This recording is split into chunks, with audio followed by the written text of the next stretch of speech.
Hello friends, welcome to ma'am stitching.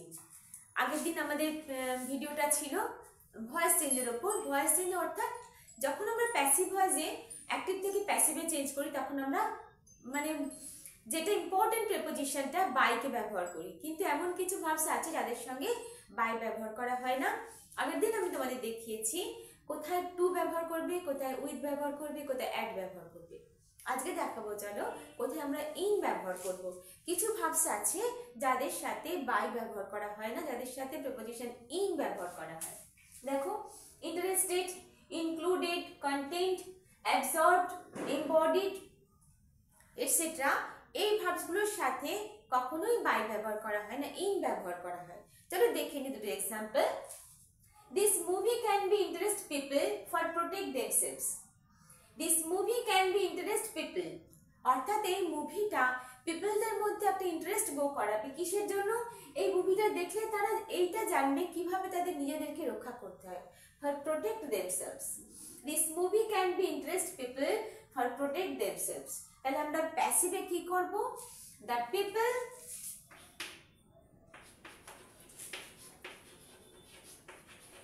people can be interested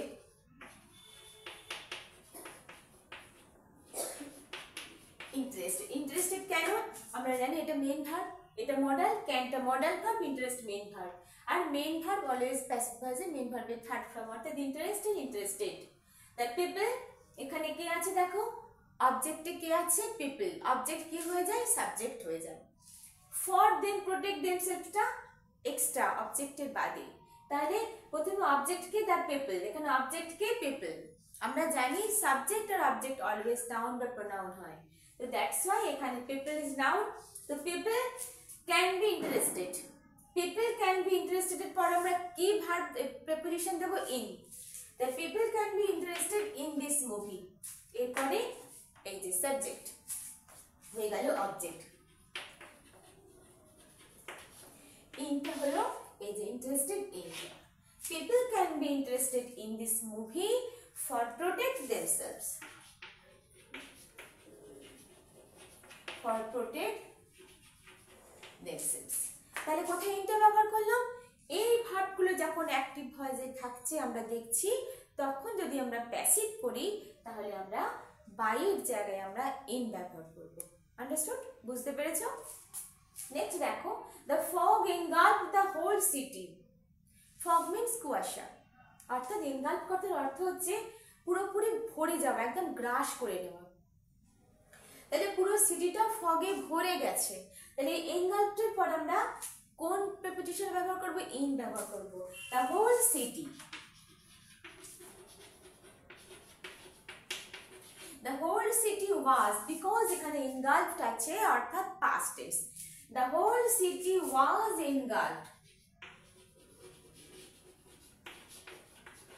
এরপর engulfed পর আমি কি ব্যবহার করব? not by the fog না, in the fog।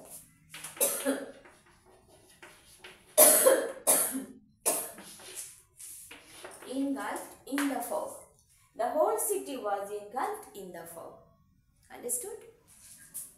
আবার দেখো, কিছু সেন্টেন্স আছে যেখানে আমরা কোনো প্রিপোজিশন ব্যবহারই করছি না। দেখো সেটা কিরকম দেখে নিচ্ছি। anybody can easily do this work, anybody can easily do this work। ঠিক আছে, তাহলে কি লিখবো? this work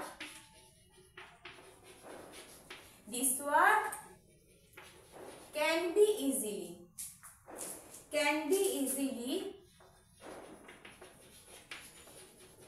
done, this work can be easily done। এখানে দেখো anybody ব্যবহার হলো না, অর্থাৎ এই সেন্টেন্সের অর্থ হচ্ছে যে কেউ এই কাজটা করতে পারে, অর্থাৎ যে কেউ এই কাজটা করতে পারে। তাহলে প্যাসিভ আমরা কি লিখবো? this work can be easily done, অর্থাৎ এই কাজটা খুব সহজেই করা যেতে পারে। ঠিক আছে, this work can, অর্থাৎ যে কেউ করা যেতে পারে। যে কেউ মানে কেউ, যে কেউ মানে সবাই অর্থাৎ করতে পারে। তাহলে সেখানে আর anybody সাবজেক্ট এটার কোনো প্রয়োজন নেই, this work can be easily done। তো দ্যাটস ওয়াই আমরা আর কোনো প্রিপোজিশন এখানে ব্যবহারই করলাম না, this work can be easily done। Understood? Next দেখো, nobody could kill the tiger, nobody could kill the tiger। আচ্ছা, তাহলে আশা করি তোমরা এটা বুঝতে পারলে যে এই ধরনের ভার্বগুলো যখন থাকবে তখন আমরা তারপরে ইন ব্যবহার করব। ঠিক আছে, আশা করি তোমরা বুঝেছো। আমি এটা ইরেজ করছি।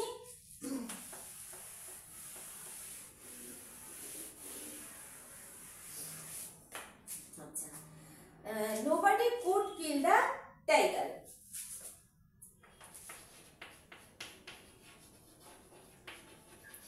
Nobody could kill the tiger. অর্থাৎ মানে কি, টাইগারটাকে কেউ মারতে পারেনি। Nobody could kill the tiger. তাহলে এখানে আমরা কি লিখতে পারি?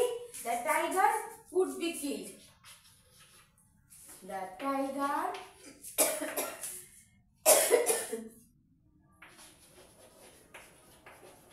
could not be killed. এখানে আর nobody অর্থাৎ এখানে could not হয়ে গেছে। তাহলে এখানে আমাদের যখন কোনো নাউন বা প্রোনাউন এখানে কিছু নেই, তাহলে আমাদের এখানে প্রিপোজিশনের কোনো দরকার নেই। The tiger could not be killed. তাই অ্যাক্টিভে কি ছিল? nobody could kill the tiger. তাহলে আমরা প্যাসিভে কি করলাম? The tiger could not be killed. The tiger could not be killed. Understood? Because এখানে nobody অর্থাৎ কেউ না। The tiger এখানে could not be killed অর্থাৎ কারোর দ্বারাই এই টাইগারটাকে মারা হয়নি। The tiger could not be killed. ঠিক আছে, আন্ডারস্টুড? তাহলে দেখে নিলাম কিভাবে আমরা প্যাসিভ করলাম, সেখানে কোনো প্রিপোজিশন আমরা ব্যবহারই করলাম। আন্ডারস্টুড? নেক্সট দেখো, the dust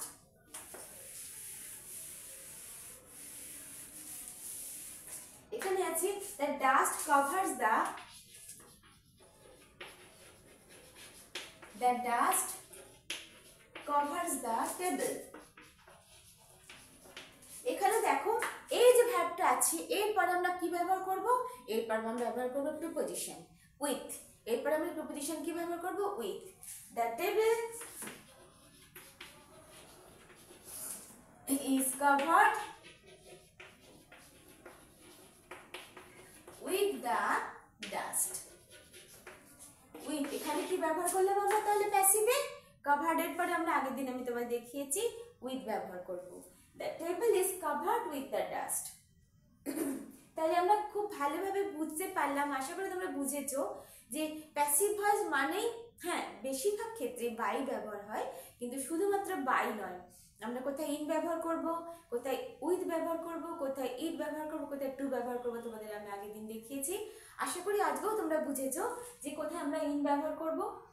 আমি আরেকটা তোমাদের এক্সাম্পল দেখালাম উইথ ব্যবহার করবো, আর কোথায় আমরা কোনো প্রিপোজিশন ব্যবহারই করব না। ঠিক আছে, দেখো আরেকটা আমি কিছু সেন্টেন্স দেখাই। এখানে আছে you must help the poor. এখানে অবশ্যই আমরা দেখো you must help the poor. এখানে the poor must B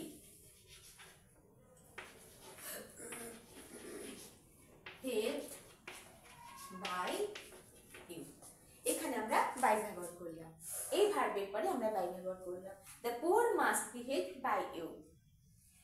You must help the poor must be helped by you. আরেকটা সেন্টেন্স দেখাই, দেখো You should obey your parents. You should obey your parents. You should obey your parents. আচ্ছা, এখানে আমরা কি ব্যবহার করব? দেখো your parents should be obeyed.